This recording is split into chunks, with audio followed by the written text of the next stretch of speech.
তো নমস্কার বন্ধুরা, সবাইকে স্বাগত আমার চ্যানেলে।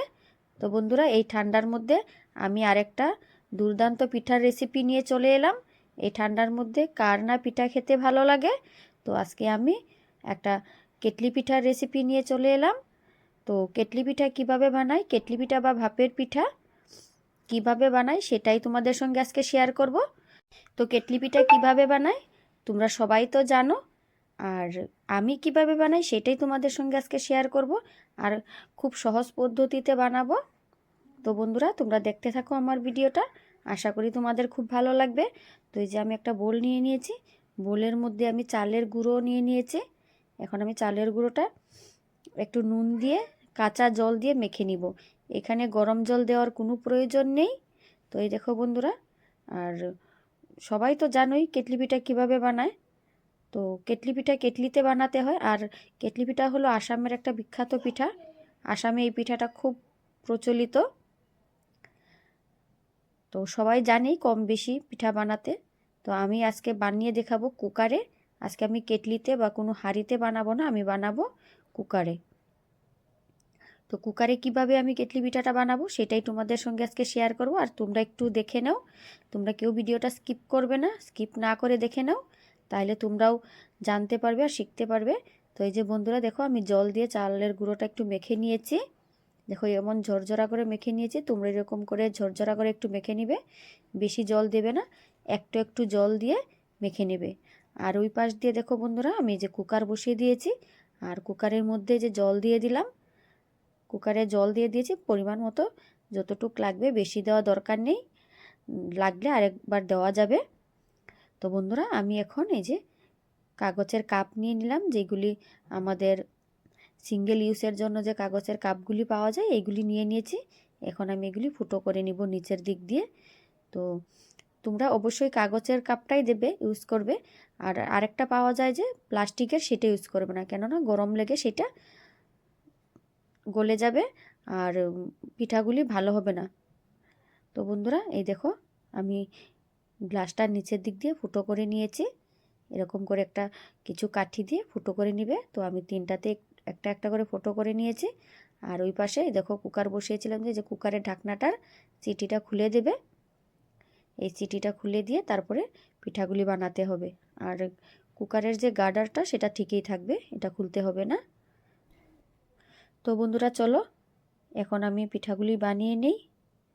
আর এই পাশে দেখো বন্ধুরা, এই যে চালের গুঁড়োটা নিয়েছিলাম, একটু বড় বড় দানা ছিল বলে একটা বাঁশের চালুন দিয়ে এইভাবে আমি চেলে নিয়েছি। এখন দেখো কি সুন্দর দানাগুলি মিহি হয়েছে, ছোট ছোট হয়েছে। তো না চাললেও হয়, কিন্তু আমি একটু চেলে নিয়েছি, কেন আর সুন্দর হবে, পঞ্চি পঞ্চিটা ভালো হবে, সেই জন্য একটু চেলে নিয়েছি চালুন দিয়ে। তো এই যে এখন বন্ধুরা আমি কাপে ঢুকিয়ে নেব। আমি একটা নর্মালি লবণ দিয়েই বানাচ্ছি, আর এটা গুড়, নারকেল, চিনি সব কিছু দিয়েই বানানো যায়, যার যার পছন্দ। তো আমি ভালোবাসি নুন দিয়ে, আমার জন্য একটা নুন দিয়ে বানিয়ে রেখে দিয়েছি। আর এখন বানাবো চিনি দিয়ে, গুড় দিয়ে। মেয়ে ভালো পায় চিনি, মেয়ের জন্য চিনি দিয়ে বানাবো, বরের জন্য গুড় দিয়ে। তো সবারই নিজে নিজে পছন্দ, সবটাই বানিয়ে দিলাম একটা একটা করে, সবগুলি তোমাদের সঙ্গে শেয়ার করেছি। তো এই দেখো বন্ধুরা, এটা চিনি দিয়ে বানালাম মেয়ের জন্য। আমি একসঙ্গে সবগুলি কাপে ঢুকিয়ে নিব। আর কুকারে যখন দেব না বন্ধুরা, 1 মিনিটেই পিঠাগুলি হয়ে যাবে। তো এইভাবেই আমি সবগুলি একটা একটা করে দিয়ে দেব। এই যেটা আমি গুড় দিয়ে দিয়েছি। আর কুকারে দিলে কি হয়, পিঠাগুলি 1 মিনিটের মধ্যেই রেডি হয়ে যায়, 1 মিনিটে হয়ে যাবে। একদিকে চা বসিয়ে তোমরা আর একদিকে এরকম করে পিঠা বানিয়ে দেবে। আর আমি তো গরম গরম বানিয়ে দিয়েছিলাম, আর আমি একদিকে গরম গরম বানিয়ে দিচ্ছি, আর আমার বর, আমার মেয়ে একটা একটা করে খেয়েই নিয়েছিল। আমি ভিডিও করার জন্য তারপর আমার আরও পিঠা বানাতে হয়েছিল। তো এই দেখো বন্ধুরা, এখন আমার কুকারের জলটাও গরম হয়ে গেছে, শব্দ বেরিয়ে গেছে।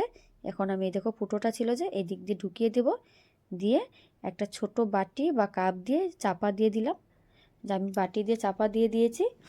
তো এইভাবে তোমরাও দেবে। বেশি কুকারে সেটাই খুব সহজ হয়, বেশি হলে তোমাদের এখানে 1 থেকে 1.5 মিনিট টাইম লাগবে পিঠাটা হতে। এই দেখো বন্ধুরা, আমার পিঠা প্রায় হয়েই গেছে। এই দেখো আমি দেখলাম, এই দেখো আমার পিঠাটা হয়ে গেছে, লাগে নাই আমার কাঠিতে। তো এখন আমি নামিয়ে নেব। তো বন্ধুরা, আমি এইভাবেই সবগুলি পিঠা একে একে বানিয়ে নেব। তো তোমরা দেখতে থাকো। আর তোমাদের কাছে একটাই রিকোয়েস্ট বন্ধুরা, তোমাদের যদি আমার ভিডিওটা ভালো লাগে অবশ্যই লাইক শেয়ার কমেন্ট করবে। আর নতুন বন্ধুরা হলে আমার চ্যানেলটা সাবস্ক্রাইব করে আমার পাশে থাকার অনুরোধ রইল। তো বন্ধুরা, এই দেখো আমি এখন নামিয়ে নিচ্ছি পিঠাটা। দেখো দেখতে কি দারুণ হয়েছে, দেখেছো? একটুকু কাপে লাগে নাই। আর কি দেখতেও দারুণ হয়েছে, আর কি সুন্দর হয়েছে পিঠাটা। তো দেখো বন্ধুরা, কি দারুণ হয়েছে। দেখো কেমন এক পঞ্চি পঞ্চি ভাব হয়েছে, আর ভেঙেও যাচ্ছে না। দেখো দেখতে মনে হচ্ছে না যে কেক, মনেই হচ্ছে না যে এটা পিঠা। দেখো দেখতে কেকের মতো লাগছে। তো বন্ধুরা, এই দেখো আমি একে একে সবগুলি বানিয়ে নিলাম। আর আমি বানিয়েছি অনেকগুলি, কিন্তু আমি ভিডিও করার জন্য এই 5টাই পিঠা ছিল, বাকিগুলি একদিকে আমি বানিয়েছি আর একদিকে ওরা খেয়ে ফেলেছে। তোমাদেরকে কথাটা আমি আগেই বললাম। তো দেখো বন্ধুরা, সবগুলি পিঠাই কি দারুণ হয়েছে দেখতে, পঞ্চি পঞ্চি হয়েছে। তো এই ঠান্ডার মধ্যে পিঠা খেতে সবারই ভালো লাগে। তো আজকে সকালে আমিও বানিয়ে ফেললাম পিঠা। বর বলেছিল বানানোর জন্য যে আজকে সানডে আছে, 26 জানুয়ারি, বানাও। তো ভাবলাম বন্ধুদের সঙ্গে একটু শেয়ার করি। তো এই দেখো বন্ধুরা, গরম গরম পিঠা আর সঙ্গে দুধ চা হলে আর কি লাগে। দেখো বন্ধুরা, কি দারুণ লাগছে আমার পিঠাগুলি দেখতে। মনে হচ্ছে না যে পিঠা, মনে হচ্ছে যে কেক। তো গরম গরম চা আর পিঠা আমরা সবাই খাই বন্ধুরা। ততক্ষণ তোমরা সবাই ভালো থাকো, সুস্থ থাকো। আর তোমরা অবশ্যই একবার